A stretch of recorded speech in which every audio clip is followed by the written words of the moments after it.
Alright, so I've literally just come out of the cinema seeing this film, and yeah, my opinions on this are very mixed, to be honest, because I knew going into this that this had gotten obviously bad reviews and everything, and so I went into this expecting it to be a train wreck, and yeah, I still enjoyed it for the most part, but oh, that ending.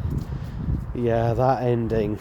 Or, like, third act, I should say. Yeah, I won't spoil the ending, but it is a bit of a fuck you to the audience, essentially, type of thing, in my opinion. Yeah, but for the most part, this film, I don't know, it kind of feels like they didn't really know what to do with this film. And the musical angle, I don't know, sometimes it works, but sometimes it feels like it's fighting the story itself, to be honest.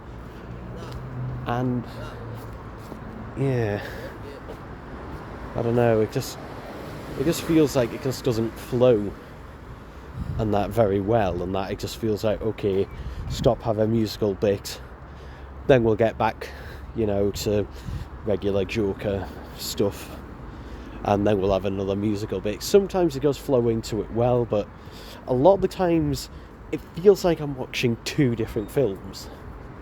And that I'm watching, 1 minute I'm watching basically, a continuation of Joker, and then I'm watching a musical, and that feels like a parody of it, which at times, does kind of work, and that inflows the story, but other times just feels just there because, hey, it's a musical and that we've got some soundtracks to sell, and that just feels like the only reason that it was put in there.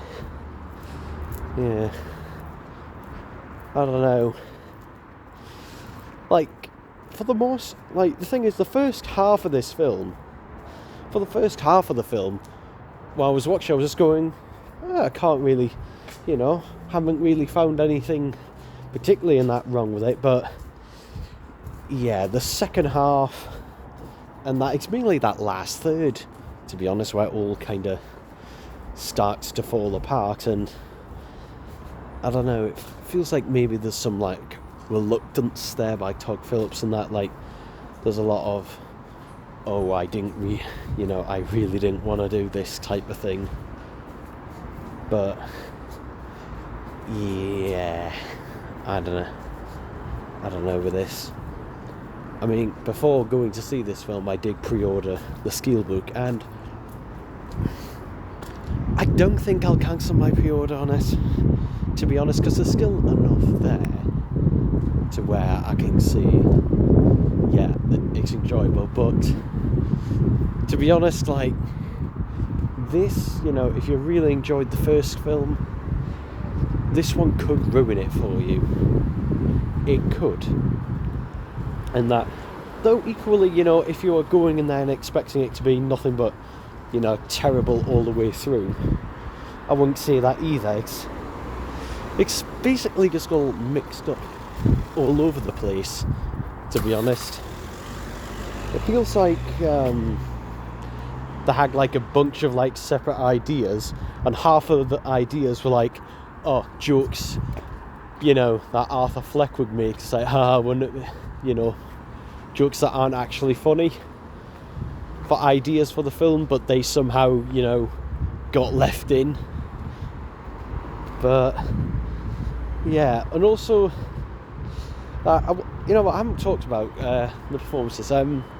Joaquin Phoenix continues to do a good job in this film, and I can't fault his performance. And Lady Gaga was interesting, because, to be honest, despite what you may think, she doesn't have that much screen time, to be honest.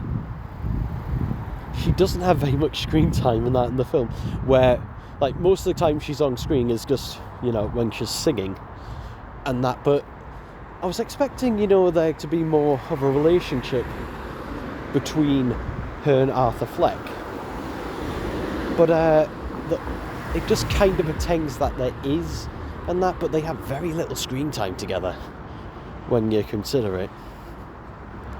So, yeah. Oh well. It is what it is, I guess. But yeah, I don't know. I might need to watch it again when it does come out, and that to really form a proper opinion on it. But yeah, there we go for now.